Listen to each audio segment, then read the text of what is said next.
you everybody for attending. First item on the agenda, ratification of in-camera motions. Can I have a motion to accept all in-camera motions? So moved by Lori, seconder. Russell, all in favor? Aye. Opposed? Motion carried.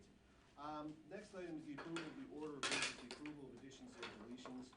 We won't be taking anything off the agenda, but we will be moving some things around just to put a bit more of a logical flow. So if anybody is looking at their agenda, we're fine from item up to item 3 is fine. Once we flip the page, item 4.2 will be the next item on the agenda. Or actually, sorry, the next item on the agenda is the other business, which is the business plan, both this year's business plan and the 5-year business plan. After that, we will deal with the capital budget, which is item 4.2, and then we will deal with items 4.1, 4.3, and 4.4, and lastly 4.5. So there are no deletions or additions to the agenda at this time. Does anybody wish to put any other business on the table? Hearing none, can I just get consensus to make that change in the order of business? We're good? All right, so next item on the agenda, approval of minutes of the regular meeting held Thursday, November 28, 2019. Did everybody have a chance to review? Do we need to approve the order of business first? Yes, we do. Sorry, my apologies, Laura. So moved. Second, Richards. So all in favor? Aye. Okay. Next item on the agenda, approval of minutes of the regular meeting held on Thursday, November 28, 2019. Did everybody have a chance to review? Is there any errors and omissions to the minutes of the last regular scheduled meeting? Moved by Ted, seconded by Laura Lee. All in favor? Aye. Opposed? Abstentions? Motion carried. All right, item 3, business arising from the minutes. This deals with nomination of committee representative, I think, to the Board of Environmental Health and Safety Committee. Kathy. Yes, so we are appointing, if the board agrees to it, Commissioner David Hensby to the Environmental Health and Safety Committee to fill a vacancy. Okay, and it was discussed in camera. There were no issues at the board. So therefore, can I have a motion to appoint David Hensby to the Health and Safety Committee? I move that the Halifax Water Board appoint Commissioner David Hensby to the Board of Environmental Health and Safety. So moved. Seconded by Ted. All in favor? Aye. Abstentions? And opposed, sorry? And David's abstaining. I guess he got voluntold. So, we'll move on to the next item. So, and are you dealing with these one at a time or en masse? En masse. En masse. So we will deal with the issues of the business plan, which is items 5 to 6 on your agenda. Those will be the first things that we deal with. Kathy. Thank you. So if we could just get the presentation put up to full screen. Oh.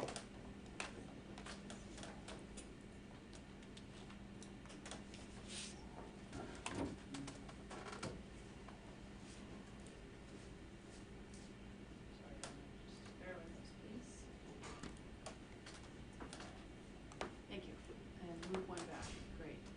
So we're bringing to you today the 5-year business plan and the annual business plan. There should be no surprises in it because we have had a lot of discussions this fall about some of the items that are covered in it.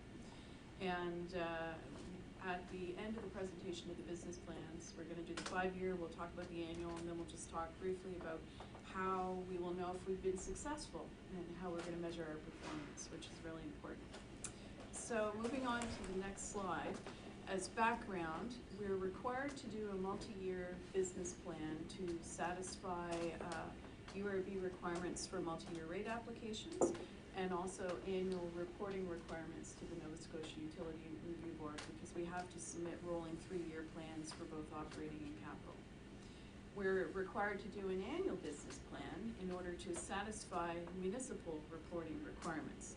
This is relatively new, and it has been in effect for 2 years now as a result of an administrative order that the municipality passed regarding the Halifax Regional Water Commission. So the one-year business plan is essentially a subset of the 5-year business plan, which is why it makes sense to present them together. The Audit and Finance Committee met in November 2019 on the 25th and did have a preliminary look at the draft 2021 capital and operating budgets. And the Halifax Water Board had an extensive look at the capital program when we brought the Integrated Resource Plan to the board for approval in November 2019. Additionally, the Halifax Water Board had a strategic planning session on December 11th, 2019. And in the strategic planning session in the afternoon, we did review the 5-year business plan. We had some good discussion about key issues and opportunities, and also the risks and challenges that were facing the utility. And as a result of the feedback from that workshop, we then went away and were able to take the board's feedback and finalize the business plans. So, moving to the next slide, I'm going to go briefly through the 5-year business plan highlights. The highlights to the business plan are listed near the front. Our business plans are very detailed, probably more detailed than a lot of other corporate or public sector organizations you might be involved in, and that's really to satisfy some of the transparency we want to be bringing to the processes with the Nova Scotia Utility Review Board, and to help us with communication with some of our interveners and stakeholders. We want to be really transparent about what we're doing. What better way than to write it all down in a public document and put it out there for everybody to see. So the key highlight is implementation of the 2019 Integrated Resource Plan and optimizing our processes to plan, procure, and deliver capital projects. And over the course of the 5-year capital budget, we would be spending $708.5 million. I'm not going to get deeply into next year's capital projects because Jamie will cover that when he does the presentation on capital. Next, we're going to be looking at enhanced customer service. That's a significant theme in the 5-year business plan. There's a lot of continued investment in technology. There's a lot of projects that look at integration of our existing systems. And there's a lot of emphasis on performance relative to service levels, and also setting service levels for different types of service that we haven't had in the past. For example, standards around controlling odors around wastewater facilities, and a strategy to accomplish controlling odors. That's one good example of a service standard that we would be working on.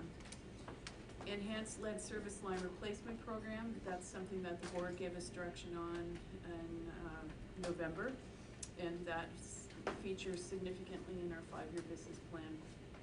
Wet weather management, continuing to refine our programs and tools to reduce inflow and infiltration. Employee satisfaction is another significant theme in the 5-year business plan. Continued focus on internal communications, talent management, psychological health and safety. And you may notice there's an information report in your package. We just completed our employee survey, and our employee satisfaction rating has improved from a B to a B+, which is a good thing, but we're still not hitting the corporate balance scorecard target around employee satisfaction that this board has given us, which is an A-. So I'm hoping through the course of the 5-year business plan, if we continue working on our employee-related items, that we will be able to achieve that target. So you'll see a lot of stuff about employees and talent management. Next, regulatory compliance. We're going to be implementing a new system to track and support compliance activities, and there will be increasing support for occupational health and safety activities in conjunction with phase 2 of our payroll project, because we'll be able to track training and certifications required by our employees, and that will be a significant enhancement in terms of being able to be assured that our employees are maintaining their necessary certifications. In the area of environmental stewardship, there's a number of different projects that line up with that theme, but the Integrated Resource Plan, for the first time, has a lens basically on climate change adaptation and mitigation. So the capital program, whenever we're doing a capital project, climate change and climate impacts are something that's taken into consideration now. We're refocusing our energy management committee, and they will be developing specific greenhouse gas emission reduction targets. We've got the Cogswell District Energy Project, which is a significant climate change mitigation project, and also a corporate-wide implementation of ISO 14001 environmental management system. We've actually got a report that will be coming back to Halifax Water this spring, I believe, that will give us some recommendations on next steps in terms of how we proceed with that. Finally, another significant theme of continued investment is water and wastewater research. Highly important for us to maintain that investment. We're continuing our water research program with Dalhousie University, and we're also maturing our new wastewater research program with Dalhousie. And the wastewater research is focused on treatment plant optimization and treatment of contaminants of emerging concern. Those would be cannabinoids, for example, and microplastics would be examples of contaminants of emerging concern. Finally, last but not least, technological investments. And you know, Halifax Water has talked about becoming a utility in the future on a number of occasions, and a lot of the 5-year business plan talks about technology. It underpins a lot of the other key themes in the 5-year business plan. So we do have a 5-year IT strategy that was approved by this board. It was refreshed this year in terms of what we'll be doing over the next 5 years. We'll be spending approximately $28 million to deliver on the approved technology vision within 6 strategic themes: customer experience, information integration with locations, so that would be continued integration and enhancement to GIS, analytics-driven decision-making, which is going to be underpinning a lot of the capital planning and underpinning a lot of asset management activity, managing knowledge and workflow, enabling employees everywhere through an employee portal that is part of our payroll implementation, and secure IT foundation projects. So we have a very active cyber security committee. We have an audit going on right now with respect to cybersecurity. We'll be back to talk to the board about that at the March board meeting. But we do have a number of foundational projects that are targeted at maintaining the security of our systems. So moving forward into what specifically we'll be doing in 2021, I'm going to go through slides by each department, and I want to acknowledge that all of the directors and the team who've contributed to our business plans and budgets are in the room, and it was a tremendous team effort, and we have wonderful staff who really know their business. The Water Services Group is going to be working on water research, which was mentioned with Dalhousie University. 2 of the areas that are highly prominent within the research right now are continued research on lake recovery and geosmin. There's significant water capital projects within the business plan, and Jamie will be talking a bit about them. Capital upgrades to the 2 major water treatment plants, J.D. Klein and Lake Major. There's also some significant water transmission main projects. Next, there's a focus on assuring the distribution system water quality during main breaks. That's a project that Water Services and Regulatory Services are involved with. And some new SOPs and practices were basically implemented this year. Next year is a continuation of that, just to ensure that the new practices are being followed and are in place. Lead service lines, we've talked about that. We've got an application to go to the Utility Review Board, which Louis will be talking through later in the meeting. And the enhancements to the lead service line program are reflected in our proposed rates and also our proposed changes to the regulations. Finally, we have a dam safety review that's underway right now. We'll be receiving the consultant's report, and when we receive that, it is highly likely that there will be some things we'll have to do to address the findings. So it may cause some shifts in capital projects for this year, or it may cause some operational activities. But regardless of what is in the safety review, it will trigger some work for us to respond to it. From a wastewater perspective, we'll be completing the first year of the wastewater research that I spoke of. We'll be confirming a plan in more detail for the Halifax Harbor Solution Plant upgrades in order to meet the 2040 environmental compliance requirements. This is a very significant piece of work because there are significant dollars attached to the Harbor Solutions Plant's upgrades, if you recall, in the integrated resource plan. This is a huge issue for, I would say, the utility as well as the municipality. Third, we'll be completing wet weather management projects and exploring private side I&I reduction. So we're fairly certain that probably more than 50% of inflow and infiltration comes from private property.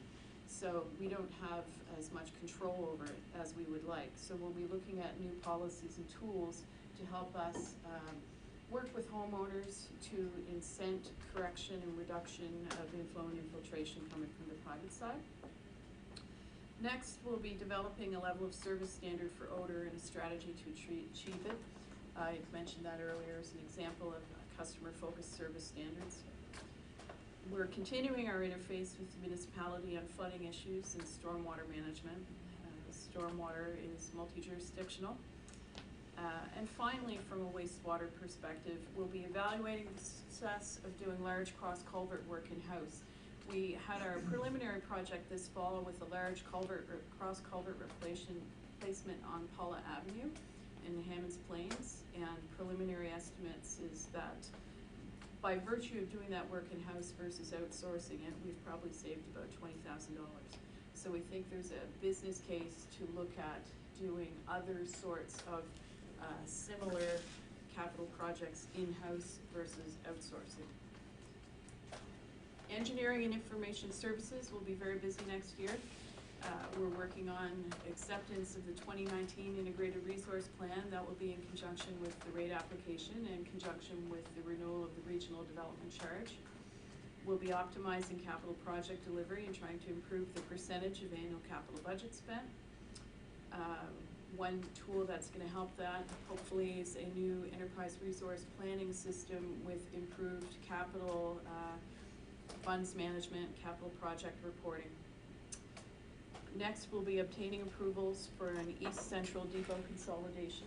That is a project that we've recently discussed. HRM Cogswell project will be a significant activity for engineering and information services.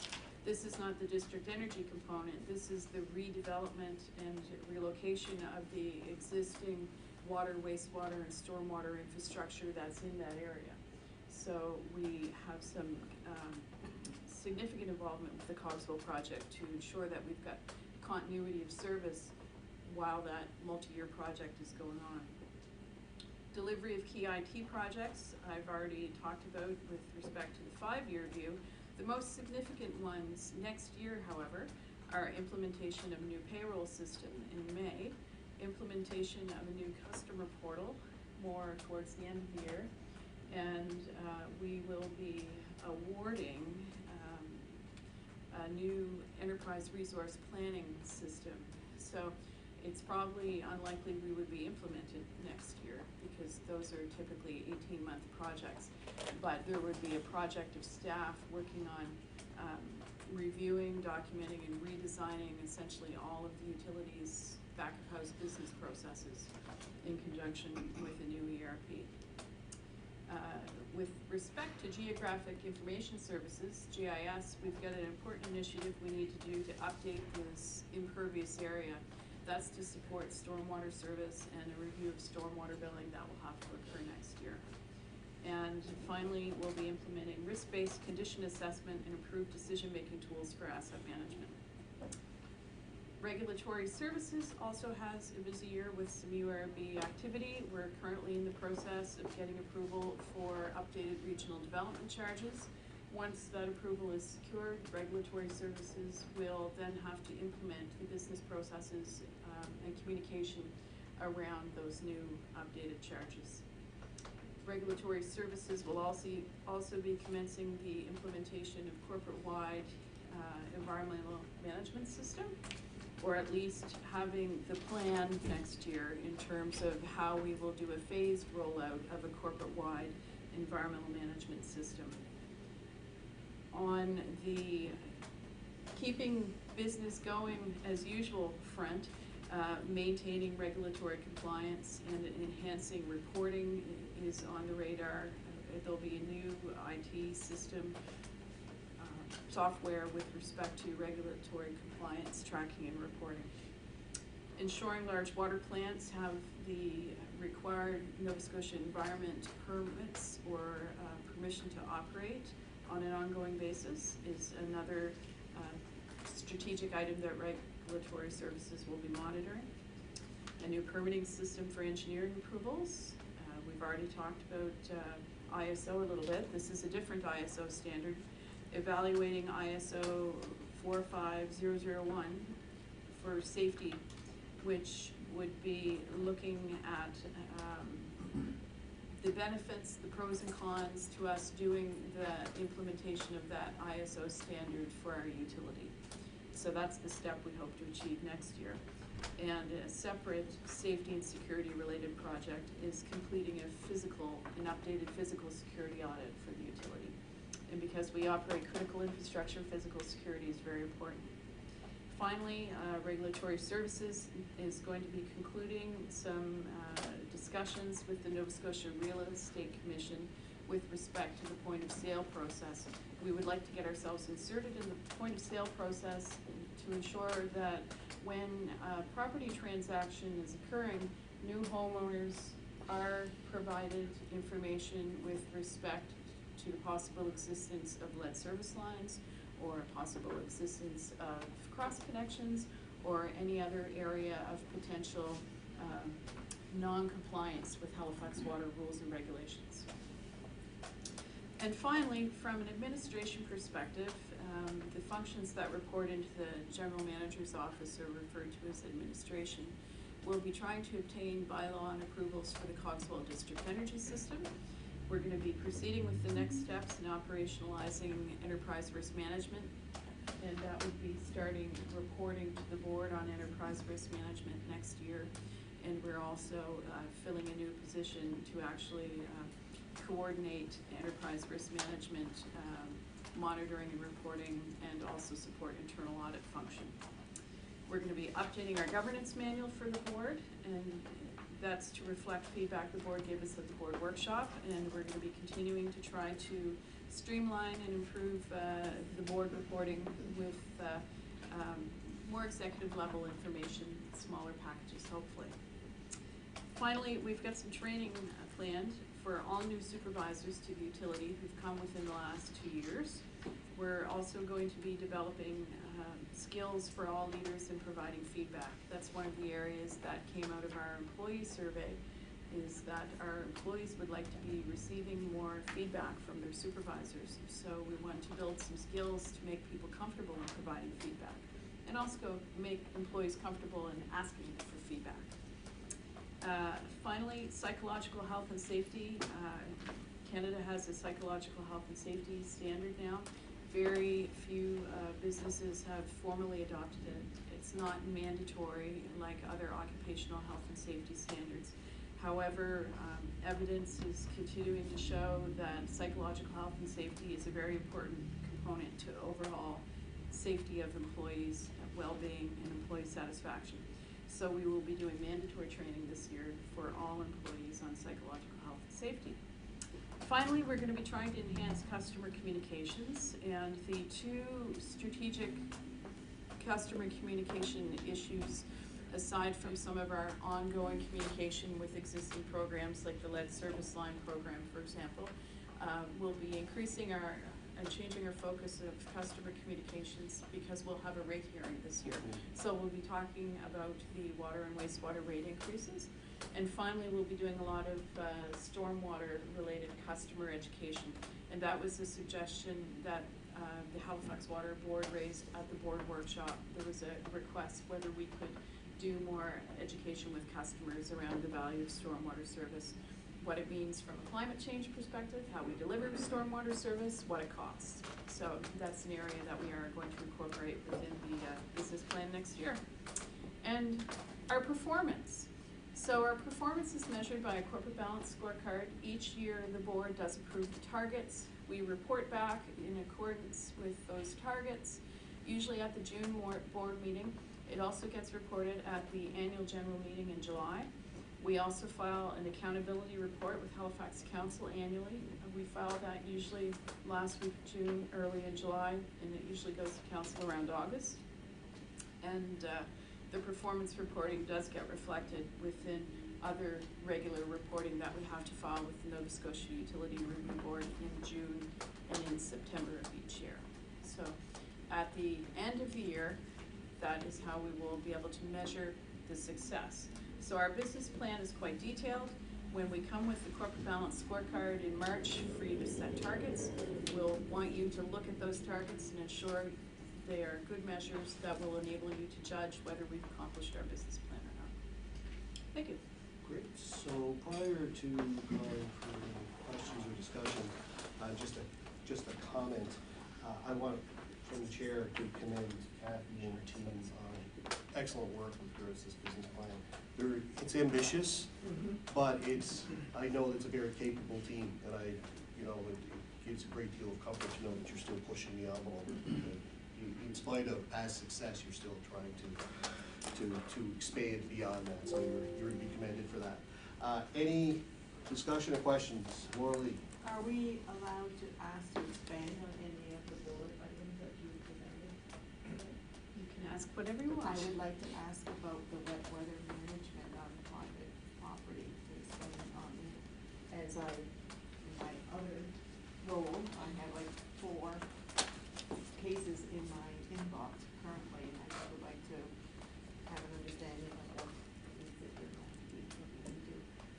So right now, we're exploring what's being done in other jurisdictions. Kendra might want to come up and add to this too. I think you would. What we've seen in other jurisdictions, it's a variety of tools, a toolkit that has both carrot and stick. You know, so the stick is the enforcement authority to cause corrections to be made. The carrot is programs, for instance, our existing private lateral replacement program could be modified or adjusted so that we can help homeowners actually finance the fix they would need to do on the private side.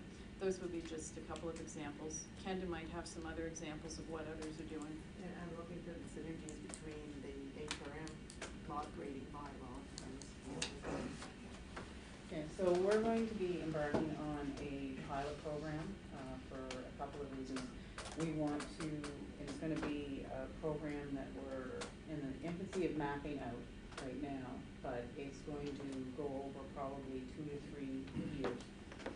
We want to look at some of the targeted areas that have been identified by the Wet Weather Committee and start to pull together some preliminary flow data for what's going on in a couple of communities. Then we want to do the regular testing that we do, get some smoke testing done to see if the issues are with the laterals, look at what we're seeing from a response rate. Is it a problem with some pumps, those types of things, try and identify what the issues are. And then we want to look at what corrections can be done. And there's going to be some coordination that we have to do with HRM, especially in communities where there might not be a dedicated storm system, or if what the proposed solutions have impacts on lot grading.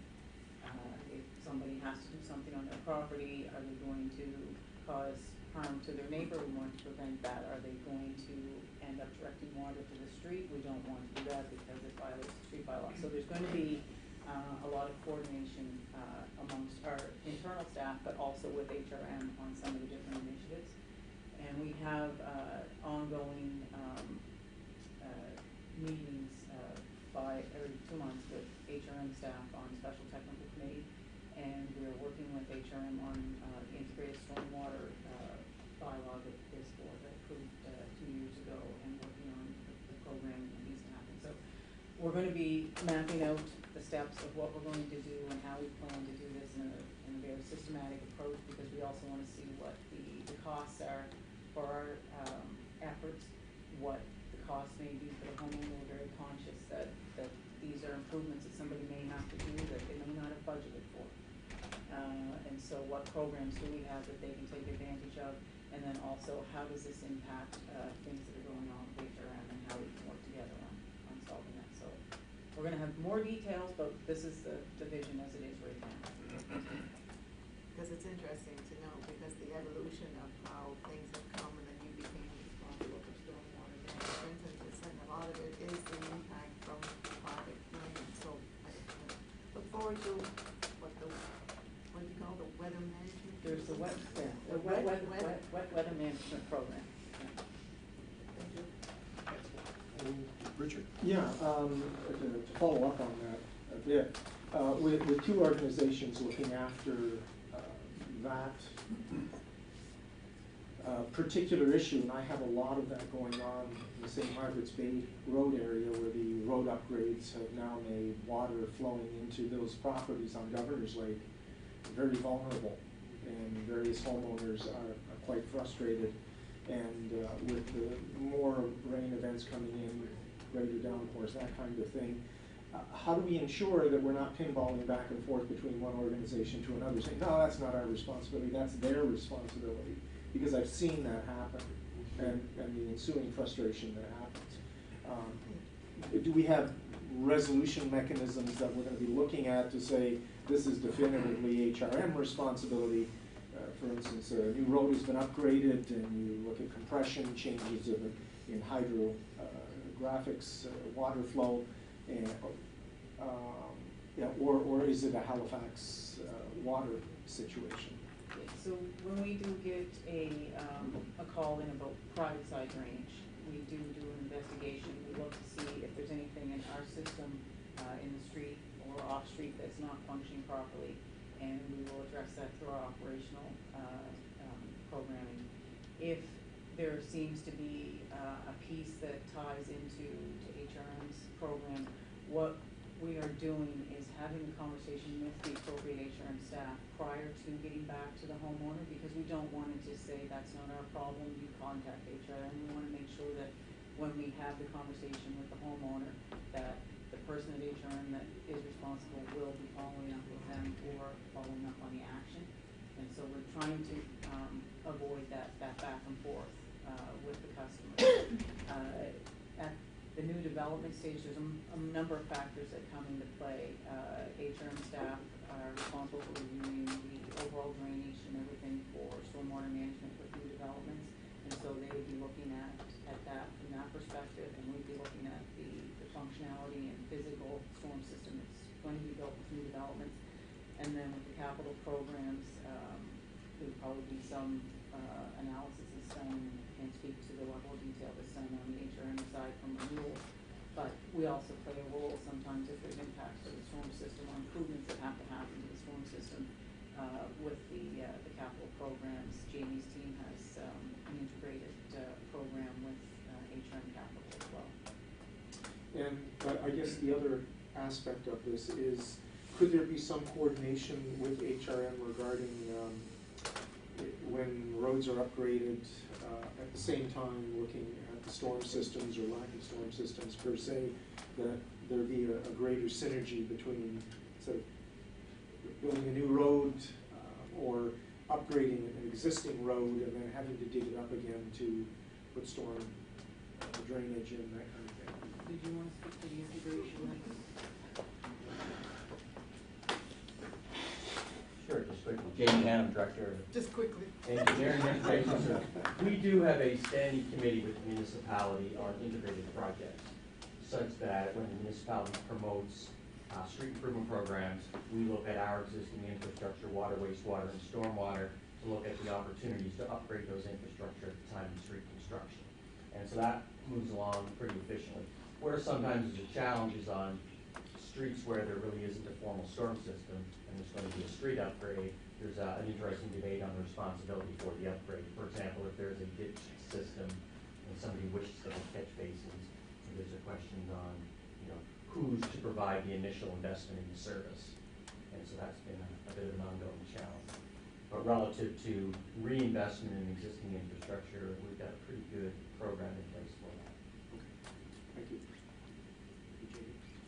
Just to piggyback on that question, so when a street presents itself with problems for you and Halifax Water, does it become pushed aside or to a point when you have the alignment of both capital budgets? Or is it just sort of kept there as a, yeah, that one's gonna require a lot of money? No, I think the answer is that, you go back to Kenda's point, where there's a special technical committee, there's a standing committee of senior staff, the HRM, and Halifax Water that deal with some of those gray zone boundaries between stormwater, you know, it's when is it a shoulder, when is it a ditch, whose responsibility is to install a net and catch basin. So through the integrated program, we address kind of the core programming, and then if we hit an issue on who's responsible, or we would kick it back to that committee, and they would try to help make a decision so that we could move forward on the integrated side. So there is two parallel mechanisms to help make those decisions and analyze some of those issues as they go forward. Ted? Okay, I'll just start off with a comment, which is a thank you for this business plan. I went through this a couple times, and I thought it was extremely comprehensive and had a great deal of depth to it. I've seen some business plans that are really vague, and much of my other students, and this is fantastic. So I think it's a credit to the staff. They know what they're doing, and they know where they want to go and how they're going to get there. So thank you for that. Thank you very much. Now I have a question about the lead service lines. Communication. They all get up. Switch chairs. Switch chairs. Reed, you're on the hot seat. Get the lid out. Okay, lead service lines, I noticed in the business plan mentioned that with the rebate program, I think there's only about 14% of people really knew about it, which was kind of low. And I know anecdotally that people who should know about lead lines in the house didn't really know if they had it or what the problem was. And so I know that you have something here to communication outreach. Just wondering if you guys could explain more about that. Yeah, I mean, when we started the program we have now in 2017, we added some staff resources for that. Communication is a big part of it. We've borrowed heavily from a lot of utilities. DC Water in Washington, DC is the leader in programming. Denver Water is, so we've brought a lot of their communications. So we have a lot of things on our website. We've done videos, we've put in our bill stuffers, it's always in our stewardship report. We're talking about water quality and our different programs. We found it's one of those things where with the Toronto Star article in November, I think people get bombarded with so many things that it really doesn't register, and then something like that newspaper article comes out and, okay, now it's a crisis for me, now I'm paying attention to it, so that's a challenge. So I think we do recognize we need to get more things out, and we're going to be on that. I can't speak specifically to that at the moment, but if the Utility Review Board approves in our upcoming rate application the program that you all considered and approved in November, also a big thing for us is going to be managing expectations, because now it's being dealt with at the utility expense, and we can't, it's not, as much as we'd like to, we can't do 3,500 in the next 2 or 3 years. So we don't have specifics yet, but managing, we want to see how that's going to go with the Utility Review Board, and a big effort of communications is going to be necessary to roll that. Also, if I could add, the customer survey you're referencing, that stat where only 14% of customers were aware of our existing program. The survey week was before the Toronto Star article, and before we took our expanded lead service line program to this board, which also resulted in a flurry of media coverage. So I would guess the awareness in Halifax now would be higher than when that customer survey was done. And as Reed mentioned, because it's in our rate application, it's going to get coverage, then that will make awareness increase again. I recommend maybe if we haven't already, maybe do a letter to people who we know have lead service lines that are not in place to tell them you have lead service line? Yeah, we've been doing that, actually. You know, and our current program, as we mentioned, is based on the NITWAC recommendations to the US EPA done in 2015. And NITWAC had recommended to the EPA that the utility contact somebody every 3 years with the lead service line as a minimum until the lead service line is replaced. But you know, that's part of the challenge, and we gave you some stats in November about our success or lack of success in getting people to do it as part of HR and integrated payment programs. A lot of those times we contacted people 3 times in 12 months by letter to get them to act. So it's a little bit So we said that we know for certain that you have a lead line?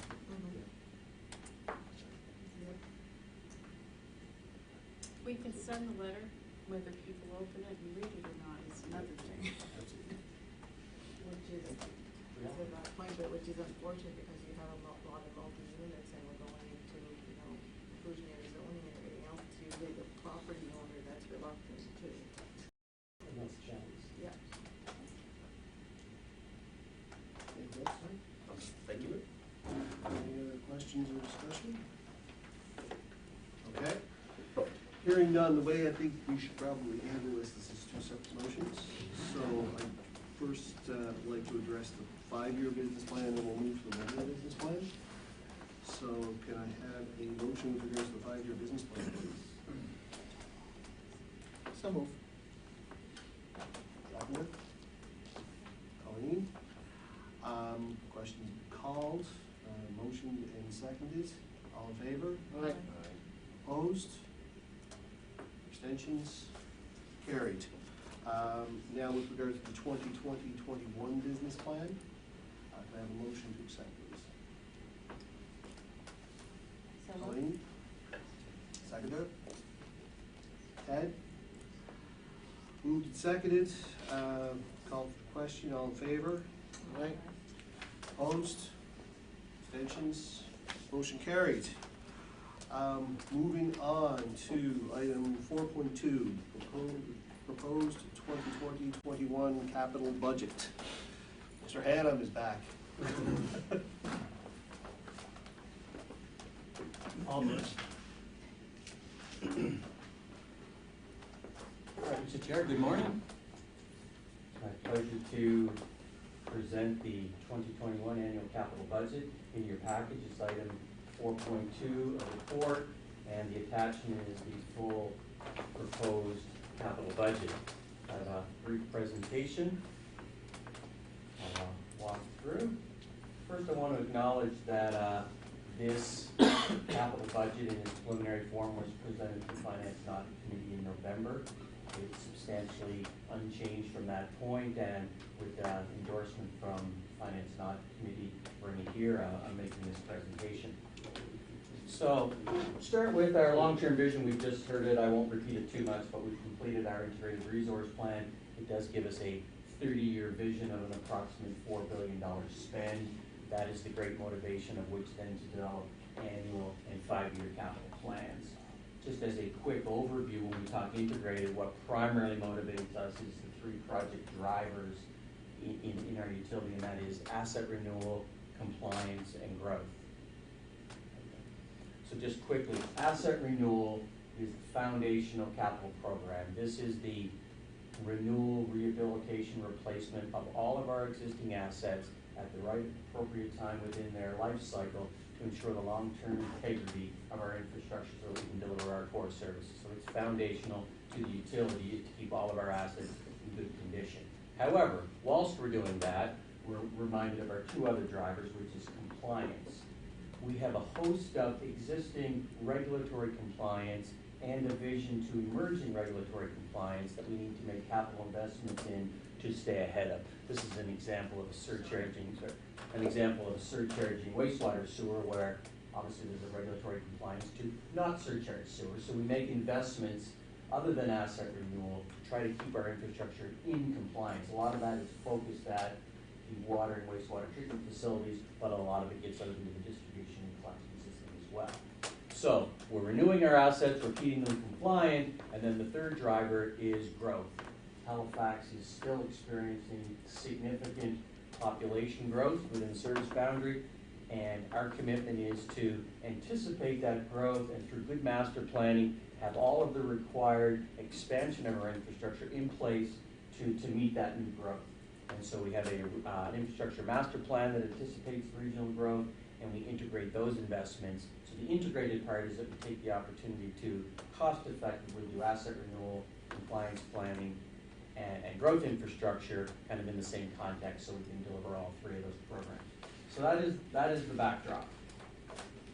So just a quick refresh of the IRP that we flashed up in November, just to show that how that $4 billion 30-year investment is allocated in two quick visions. One is the three drivers I just talked about.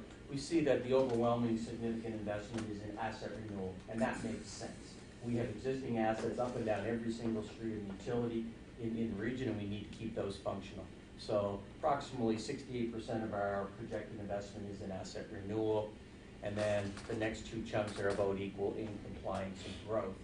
If we look over to our actual asset basis, the significant investment is 55% in wastewater, just because that's a significantly heavy infrastructure. For example, we have 180 pumping stations that are in the collection system to move wastewater around from the home to the treatment facilities. Water is our next largest class, and then stormwater is relatively small, because stormwater is a fairly local system. It just collects stormwater at the street and discharges it to the closest river, stream, or lake, so it's a fairly small infrastructure. So those are the two different ways we've allocated the $4 billion. This is a vision from the IRP of the spread of that capital investment across 30 years, but also showing the allocation between asset renewal, growth, and compliance. And what you can see, it's a little bit of a spiky profile, and that is largely because along certain points in time, some milestone events or some significant capital investments that we simply can't break down and deliver across 30 years. So major upgrades to water supply plants, the upgrades that we heard earlier to the wastewater harbor solutions plants for 2040 compliance, those are huge investments. So you see a lot of spikes in the 35 to 40 years as we contemplate being in compliance with those. So one of our challenges from delivery is to try to get some continuity and consistency on an annual basis, yet still deal with a few of those large spike projects that we'll have to deal with as unique milestone projects. But what it says is we've got about an average of $135 million if we annualize it. And this year's budget is just under $100 million, so we're on target, ramping up to that large spend. And as we talked about before, one of my current initiatives is to develop the cost-effective, efficient means and methods to deliver that larger annual spend that this vision clearly articulates. All right, so specifically, just at a high level, we develop a 1-year and a 5-year capital program, and again, it's to ensure we can cost effectively and efficiently keep the integrity of our system. Capital, as a quick reminder, is anything over $5,000 that has more than 1 year of useful life. And the capital budget's developed through a full corporate-wide staff initiative led by engineering and IS. From a formal review and approval process, the kind of 3-stage approval is we take a preliminary vision of the capital plan to finance and audit with their endorsement, bring it here today to get board approval of the capital plan. Subsequent to that, we will submit it to Nova Scotia Children Review Board for approval in principle. So a little bit into the details. We break our capital budget down into 4 categories. The 3 primary categories are our 3 asset classes: water, wastewater, and stormwater. But we also have a host of what we call corporate projects, such as new building, fleet, IT projects, things like that, that benefit all 3 of the asset classes but are done as singular projects. So for ease of delivery from a staff perspective, we create a 4th category and deliver those as standalone projects. But at the back end in finance, they are then allocated over to water, wastewater, and stormwater. But you'll see in the budget they're shown as a standalone category so that we can manage and deliver them as singular projects versus delivering 3 1/3 projects, which is awkward and complicated. So this year's plan is $96,514,000, and split by asset class, you can see that there's an overwhelmingly large investment in water this year versus wastewater. If you recall back a couple slides ago, over the long term, wastewater was to take up approximately 55%. However, it's just the specific projects. We've got a lot of focus on water this year, and it's largely because of the need to upgrade our water supply plants at both Fakwa and Lake Major. So there's a significant investment in water, whilst we get ready to ramp up the investment in wastewater with some coming wastewater treatment plant projects in the near future. So we're a little water weighted heavy this year, and that's for all the right reasons. Just stepping through each of the categories, I'll look at water first. Just wanted to flag some of the significant projects that we'll be completing this year. A new water transmission main in Dartmouth to help improve the delivery of our water supply. Our continuation of our annual water main renewal program, probably 90% of it integrated with the HRM Streets program, so we're taking opportunities when asphalt's lifted up. We're putting new water mains in most times. We talked about our lead service line replacement program. With some challenges, we're working for program efficiency so we can do more and more of the lead line replacement program in conjunction with our capital work and the HRM Streets program. I just talked about we're into the design phase and quickly getting into construction of major upgrades to our two large water supply plants. We are constructing a new reservoir in the Bedford area to support what's now almost completed development in the Bedford South area and the significant growth in the Bedford West area. There's now need for water storage to complete that, so we'll see a new tank rising on the horizon at the High Poitum land in Bedford South this year. And as well, pending the obvious timing of when the project can get to tender and get rolling, we are planning for significant investment in water infrastructure relocation in the Cogswell redevelopment project. It's a quick slide more for details just to show how our investment in water is spread across all the sub-asset classes as we focus on all the components of our water system. So turning our mind to wastewater, it's a slightly lower than what would be our average wastewater as we're prepping for future larger investments. But some of the major projects include our trenchless rehab program, a continued annual investment where we're rehabilitating large portions of our collection system with trenchless technology. This is a very successful program where we have a technology where without digging up the streets, we can structurally rehab sewers by putting a liner in, simply taking the manhole cover off in one section, scooting it down, bringing it out the other manhole, and curing it in place.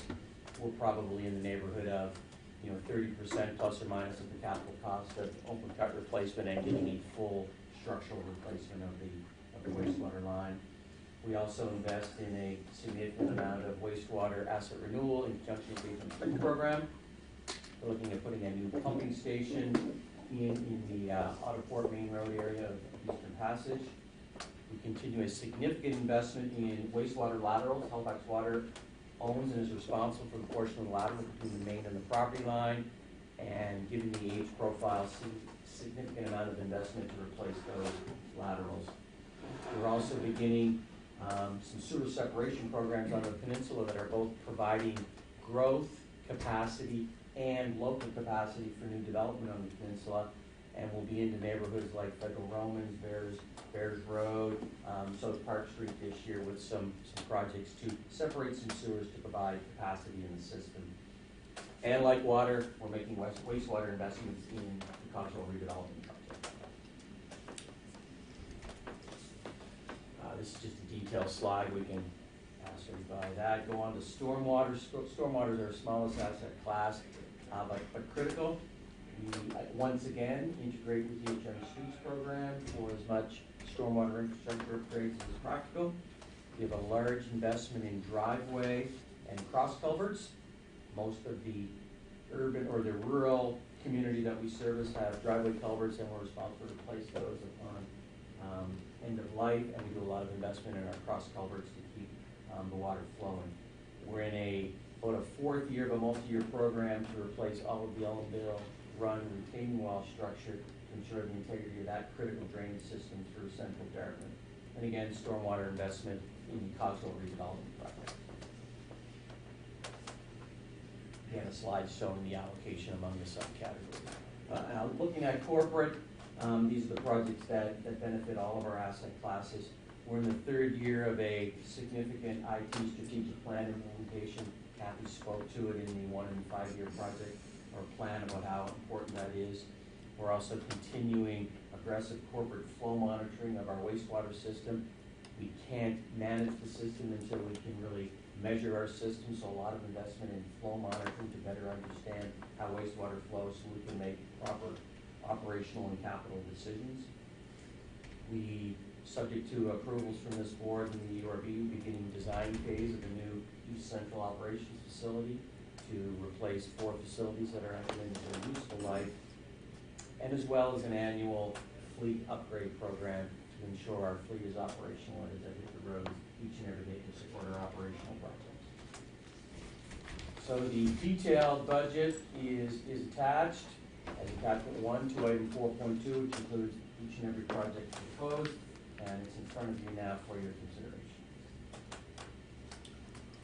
Okay, any discussion or questions for Jamie? I have one question. I see, looking at about 9.3 million in capital cost contributions. I was just curious, what percentage of growth profile is underwritten by capital cost contributions? So our capital cost contribution program is really a facilitation program. So we go into an area like Bedford South where there's multiple developers who have to cost share on infrastructure. They're 100% responsible for their own infrastructure inside of a new subdivision. But the challenge is of the 4 developers, who builds the pump station, who builds the reservoir? So we have a facilitation program where we will collect costs from all of them and then use it to pay for the infrastructure, such at the end the developers have paid up of the cost. So it's a 100% recovery of the cost for developers for infrastructure within a development. And so that's unique from our regional development charge, which then funds the infrastructure that we're responsible for at a regional scale, like treatment plant upgrades, that would be our responsibility, but we recover that through a different charge. So I'm not sure of your exact question on the percentage side. I think the answer, between the 2 charges, the whole growth Yeah. portfolio is recovered through. Correct. the So it's back to the general premise, growth pays for growth. So 14% of the IRP is Right. funded. But of growth-related infrastructure, the developer pays for it all. Directly for local streets, through CCCs for that type of infrastructure, and through the RDC for regional infrastructure. Thanks. Any other questions? Did we get a copy of the presentation? Yes, they'll be uploaded to board members. Okay. All right, can I have a motion, please? Second. Motion moved and seconded. All in favor? Aye. Opposed? Abstentions? Motion carried. I will go to item 4.1, operating results for 9 months ended December 31st. Lou. So just for ease of process, my plan is to cover off 4.1, which is the 9 months. 4.3, which is the operating budget for the year, and 4.4 related to the rate application. So they all sort of connect and tie through. I think there's a copy of a presentation that's going to appear. Maybe I have handouts that anybody more information. Oh, and Mr. Chair, I wasn't sure if you wanted me to read the motion to the capital document verbatim or just carry it and just try to keep proper. Sure, okay, why don't we do that? Do you want to read the motion orally and we'll? Well, it is public and actually. Sure. No, it's fair, Bob. Go ahead. Okay, that the Halifax Water Board approved the 2020-2021 capital budget at a total value of $96,514,000 as detailed in Schedule 1 of the attached report, and 2, list of routine capital expenditure items required for ongoing departmental operation at a total value of $7,023,000 as indicated in Schedule 1 of the attached report. Most of you feel comfortable with your second? All in favor? Aye. Opposed? Motion carried. Apologies. No, that's actually my fault, not yours. Louis. I didn't hear that. It's in the minutes.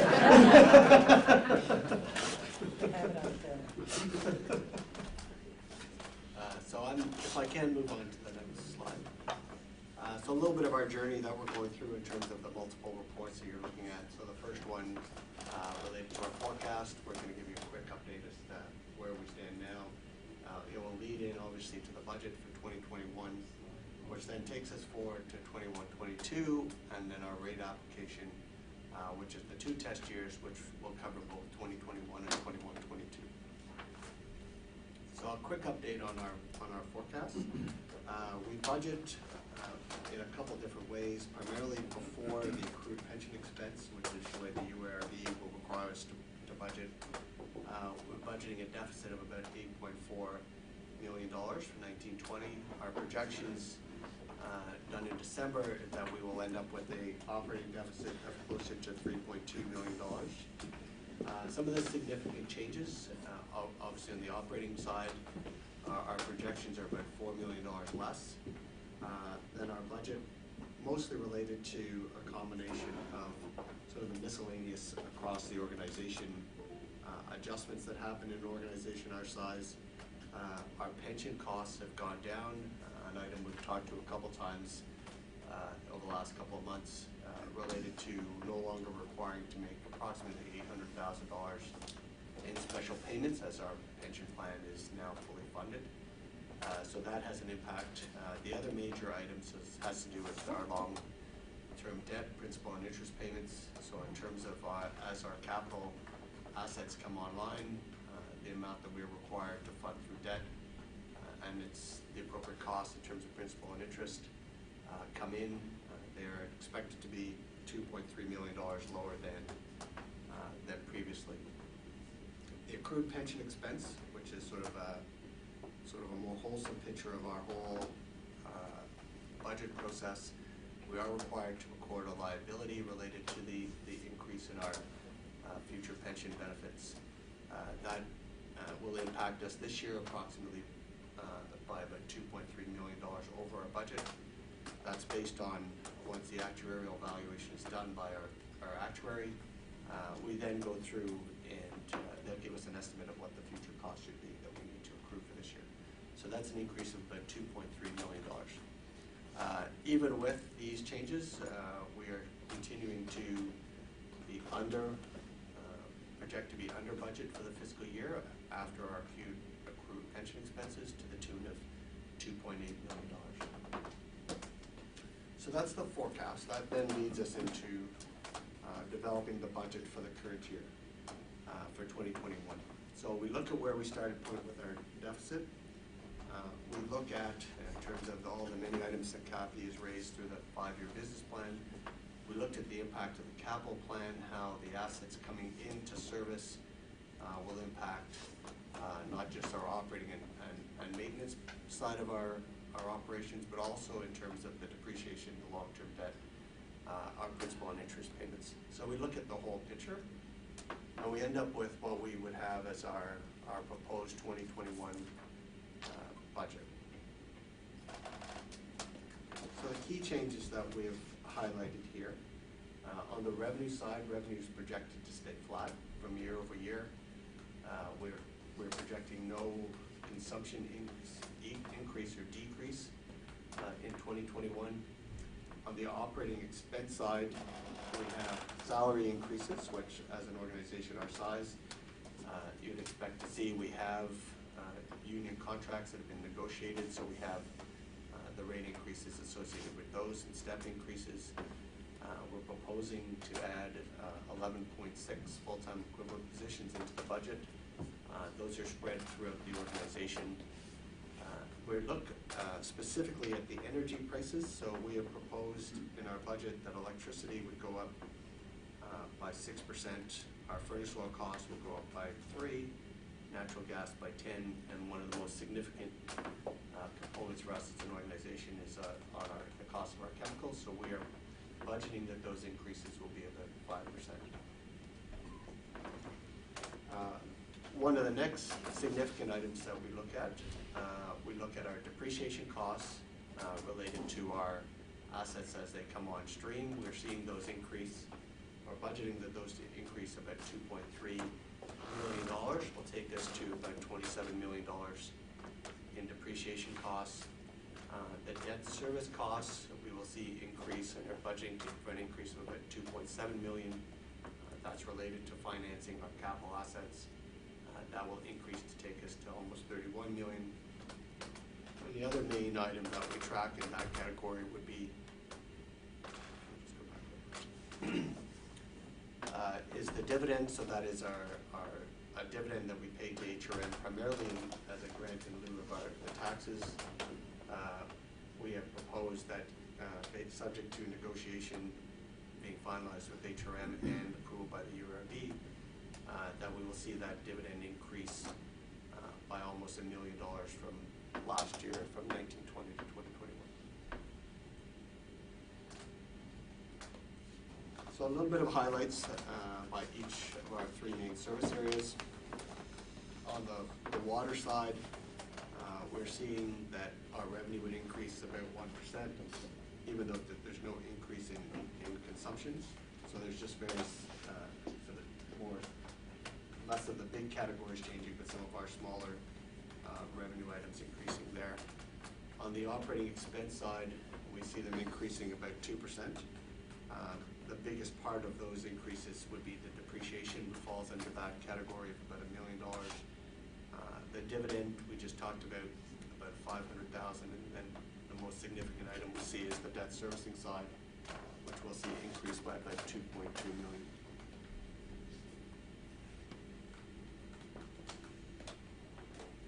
On the wastewater side, we see revenue decreasing slightly by about $200,000, mostly related to septage tipping fees that we charge. Some of that business is going outside of Halifax Water, so we will see a decrease in the revenue there. On the operating side, we're proposing or budgeting an increase of about $3 million. The most significant item there is the depreciation we've talked about, an increase of about 1.2. Then we have the dividend increase, which would be a new cost to wastewater based on what we've proposed, and then the debt servicing side staying relatively consistent year over year. On the stormwater side, a couple of different things. One, we see our revenue declining, mostly related to adjustments that have been made to the bills that we would send to our quarries. I won't try and get into all the details. Somebody will help me with that if there are questions. The other significant piece that we're planning in 2021 is to upgrade our impervious area imagery, which will lead to different calculations on how much impervious area we need to charge for. That should likely result in an increase in the amount of revenue that we get in there, but until we see those pictures right now, we're not budgeting for any increase there. On the operating side, we see an increase of about 4%. The most significant item there is the $200,000 increase in depreciation. The dividend, new again under the new proposal, and debt servicing costs increasing by about $400,000. I won't go into this in too much detail. You've heard lots of information from Jamie in terms of the spend on the capital side over the next 5 years, so approximately $708 million. We'll see the impact of those hitting our depreciation and our debt servicing costs as we go forward. So that takes us from 2021 into our 21-22 budget. So 21-22, a little less certainty on what's going on. We've used sort of basic thresholds around our revenue. So we're proposing to see, after several years of consumption being relatively flat, we're budgeting for a decrease of about 1% in our consumption. So our revenue will be adjusted there. Our salary calculations consistent with what we've been using, because we have with our union contracts relative certainty around how those will go. We've made some basic assumptions around the energy prices, which we see them coming down closer to 2% as opposed to what we had for 2021. The capital side, the chemical side, we are still continuing to budget at 5%. Depreciation, we'll talk about again. A significant item for us, obviously, $2.2 million increase. Debt servicing, an increase of about $3.7 million. So that results in a budgeted deficit of about $26.2 million for that year. So the next step for us is to look at how all these pieces come together in terms of our rate application. So we've talked about capital, we've talked about the increasing costs and our revenue. The one item that we haven't really talked about yet is our accumulated surpluses, so if we can just jump to the next one. So one of the main items for us is that we look to when we just make a decision like going forward for a rate application. We've talked about the big areas. We track every year what our accumulated deficit or surplus has been. So over the course of the last number of years, we budget related to what we need to cover our costs. We also budget from a perspective of looking at what we can do to reduce any impact on the rates by using up the surpluses that have been accumulating. So surpluses accumulate in some ways in terms of the operation costs being less than we budgeted.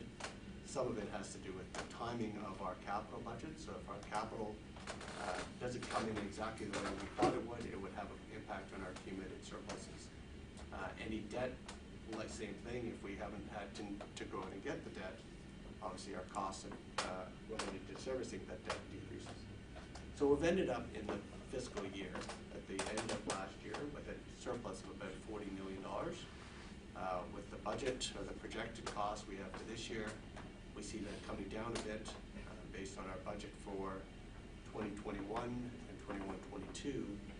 We end up with a budgeted accumulated surplus in the range of a deficit of about $5.2 million. Having said that, our target as a utility is to have accumulated surpluses in the 3 to 5% of our total costs range. So that represents about 4.65 million to 7.8, so 8 million. So in that $5 to $8 million is our target. So if that's our target, and right now, without a rate increase, we're budgeting to end up at about 5.2, that triggers the need for us to go back to the UARB and seek approval for a rate increase. So to look at the rate increase, with all these factors we've considered,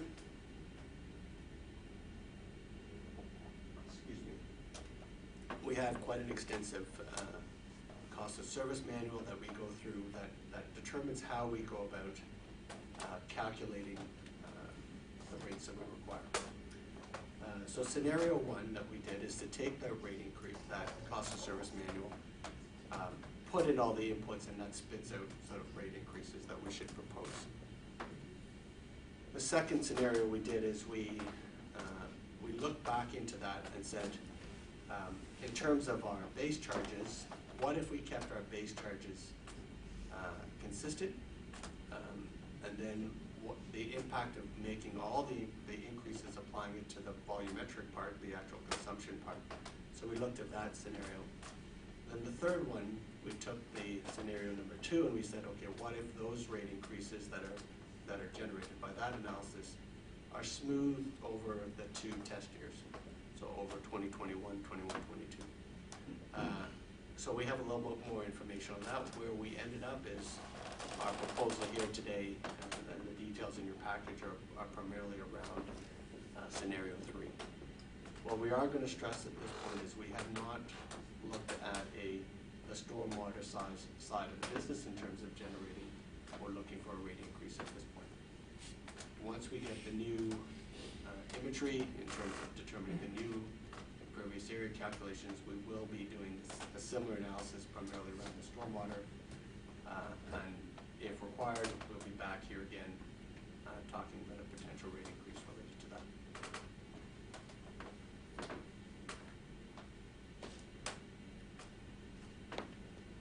So scenario 3, so we've called that adjusting the volumetric component only, so we've maintained the base charge as it is today. We then have looked at the smoothing side of it over the 2 years. And we ended up, and we do an analysis based on the impact on the water side, the impact on the wastewater side, and we end up looking primarily at the smoothed impact over the 2 years on the residential side. So I've listed, I won't read the percentages that are there, but you can see the range of the impact for over the size, the total size of meters we have, ranging from 5.6 to 10.2 for water, 5.9 to 8.9, etc. The main impact for us on the smooth side for on the residential side would be to results in a rate increase of about 5.8% in 2021 and another 5.8% in 21-22. So some of the reasons why we chose this option. Maintaining the base rate for us gives us financial stability. It gives us certainty in terms of, or far more certainty in terms of the number of customers we have. A base charge isn't affected by any changes that we have in consumption. Adjusting the rate or increasing just the volumetric piece will give users an ability to affect their water bills and wastewater bills by how they affect their consumption. So whether or not it's conservation measures or changes in the way they do things. So we potentially have a way for the customers to avoid some of the increase. And in terms of the smoothing side, then it's just simply looking at, can we eliminate some of the peaks associated with the rate increase? So this seemed to us to be the best of the 3 scenarios we looked at. So we get to the end, which is the recommendations that are before you in terms of the board reports. So I'd like to close Louis' presentation by summarizing that it's been 4.5 years since we've increased water and wastewater rates in Halifax. We are in a very fortunate position relative to other municipalities, as you will see from some of the benchmarking that we've provided in the business plans and other documents like the attachment to the rate application report. So it's been 4.5 years since we've adjusted rates. We're operating with a deficit right now. We're able to operate with the deficit next year, and we're planning to operate with the deficit next year because we have an accumulated operating surplus. But we need to take steps now so that we can increase rates sometime next fall because we're going to run out of accumulated operating surplus. So that's essentially our issue in a nutshell. And we have to start now in order to achieve our incremental rate increase in fall, and then we would be back with another adjustment in April 1, 2021.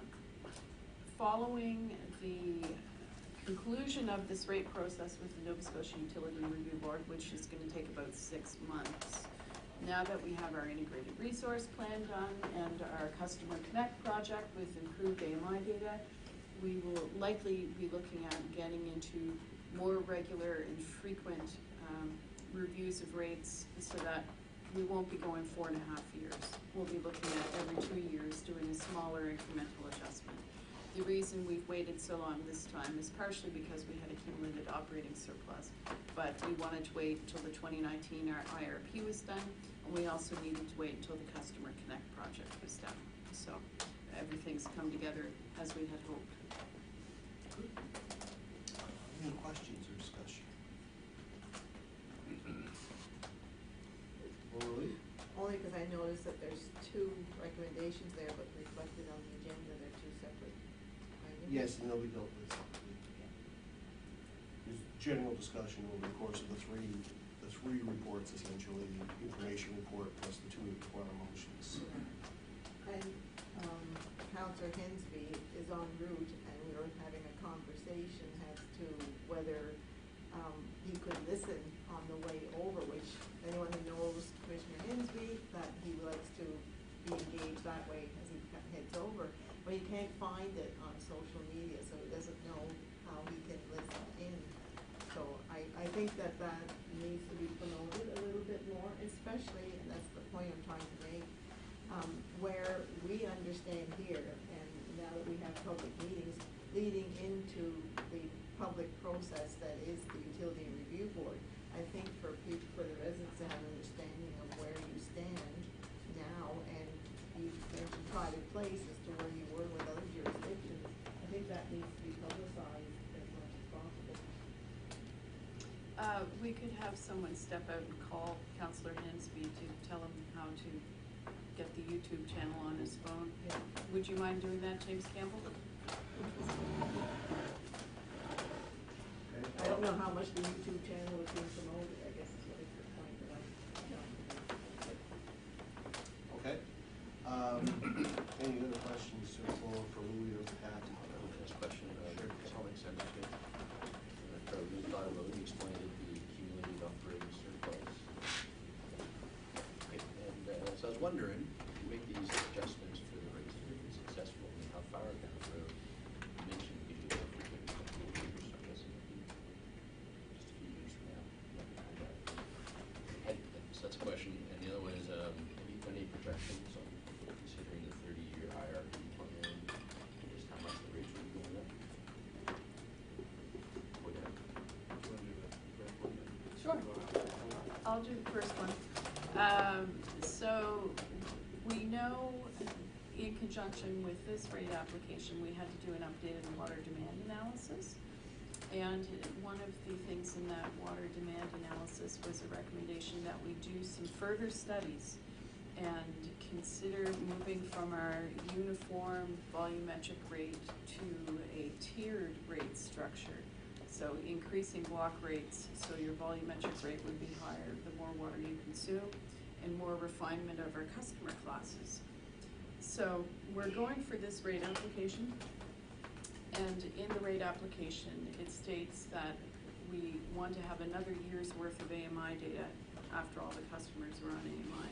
Do those additional studies, go back to the Utility Review Board and this board with a fully updated cost of service manual reflecting the impact of that AMI data and considering the issues of more refinement of our customer classes and a different rate structure.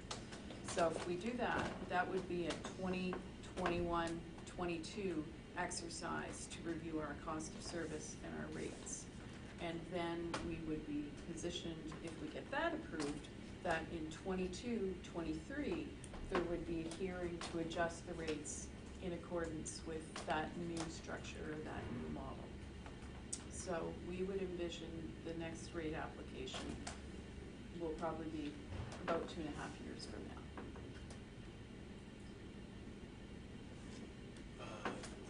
The second answer around what sort of modeling we do have a 30-year model that we try and bring in the capital budget, we bring in the IRP, we bring in what the impact of debt. So we are developing that. I don't know if it's quite ready in terms of determining the impact over that period of time. My focus has primarily been on the first 2 years. But yes, absolutely, we're in the process of developing what that looks like. That's fine. Thank you. Any questions, Brian? Question, septage caught my eye. So a drop in septage because it's going elsewhere, I think I heard. What's driving that? How does that now affect, I guess, costs for tipping? I'll look to my support team. Yes, good to see you, Louis. Thanks, Brent. Sub-septage is now going to Windsor because their tip charges are less than ours, so.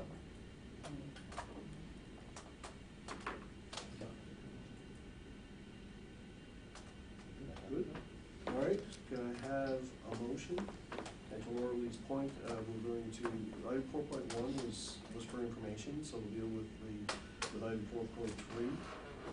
So if you are moving, could you please read the motion with respect to public meeting? Everybody's shy. What do 4.3? 4.3. Thank you. I move that Halifax Water Board approve the proposed 2020-2021 water, wastewater, and stormwater operating budget, inclusive of the proposed 2020-2021 budget for unregulated activities. Second. Okay, It's a moved and two-part. seconded. Moved and seconded. All in favor? Aye. Opposed? Abstentions? None? Motion carried. Ready for the next? Yeah, ready for the next one? Motion Little premature, but not that much. That the Halifax Water Board approve the application to the Nova Scotia UARB for the approval of a schedule of rate changes for water and wastewater customers. The Halifax Regional Water Commission become effective for services rendered on and after the first 2020. 20 as discussed in the attachment. So moved. Second? Second by Ted. Moved and seconded. All in favor? Aye. Opposed? Abstentions? Hearing none, motion approved. Last item of business on the agenda is the proposed 2020 Halifax Regional Water Commission Employees Pension Plan budget. Will you speak to this, Lee? Alan. Hi, Alan. Alan Campbell, our Manager of Finance. Good morning. Try to take this within 30 minutes, otherwise.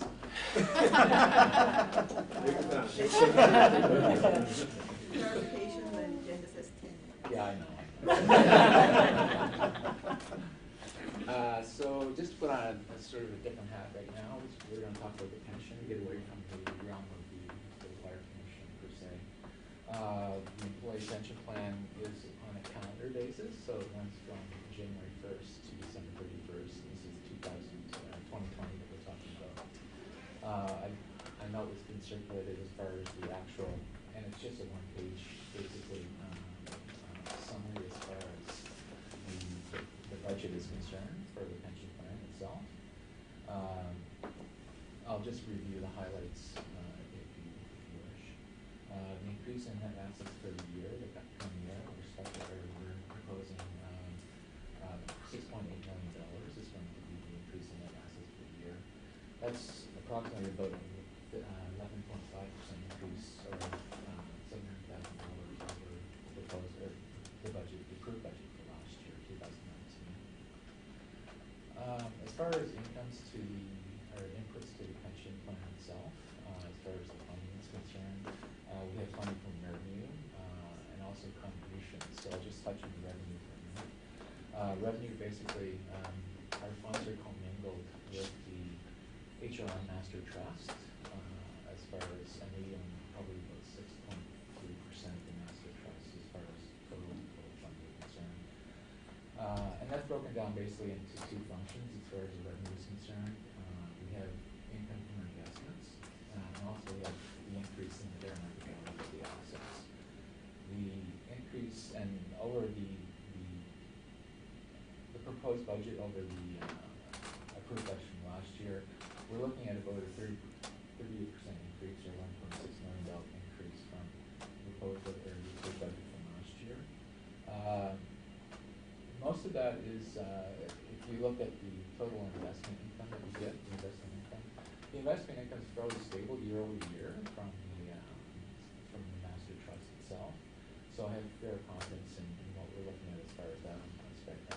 Proposing $3.2 million proposed budget for the investment income. The other big driver of that is the actual fair market of the assets. That is a real shell game. I find the fair market can vary quite substantially. It's very volatile year over year. For 2019, if you analyze the investment or the fair market value, it's running really high right at the present time. It's like in the $8 million range.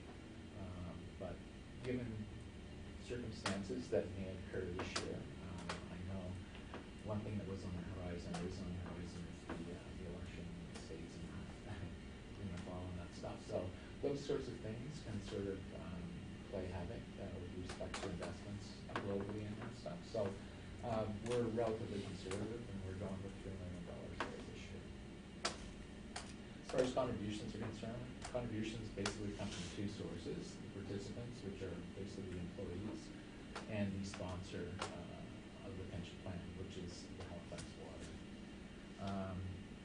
Basically, everything is relatively the same as far as the contributions are concerned. Obviously, contributions from the current service would be sort of consistent year over year, basically. The increases would involve new staff coming on board with Halifax Water, so we have an increased staff coming on board each year. The other thing that is sort of driving down contributions this year, I believe you mentioned it to you in the budgeting aspect too, was the special payments that we were required. We're in funded status, so we're fully funded now as far as the pension plan, we're in a surplus position. We no longer, Halifax Water no longer has to pay down $800,000 a year, so that's bringing down the contributions somewhat from that perspective. Expenses for the year, benefit payments, I haven't broken down into benefit payments and administrative. Administrative is very small compared to what we're looking at as far as benefit payments are concerned. Benefit payments themselves, they come, that's basically our pensioners in pay. They're paid every month, the first of each month, 12 months a year. So we're anticipating an increase from that perspective.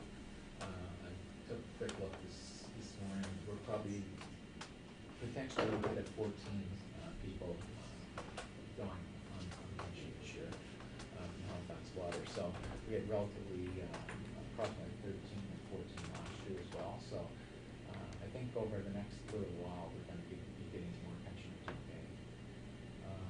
Termination payments, again, that's a relatively big number. I know if you look at the audited results from 2018, relatively small, it's under $100,000, but this year it's tracking at $800,000, and over a 5-year period it's been tracking at the $800,000 level. So we're obviously going to keep that in place for this year, for the current year budget, at $800,000. So, as I said before, the administrative expenses very small. The only major difference we had as far as the budget from last year and the proposed budget this year was with regards to the actual and consulting fees. The $130 last year, $130,000 last year was increased basically because of the reapplication, the actuarial evaluation that we did January 1st, 2019. And that's about it for my 30-minute speech.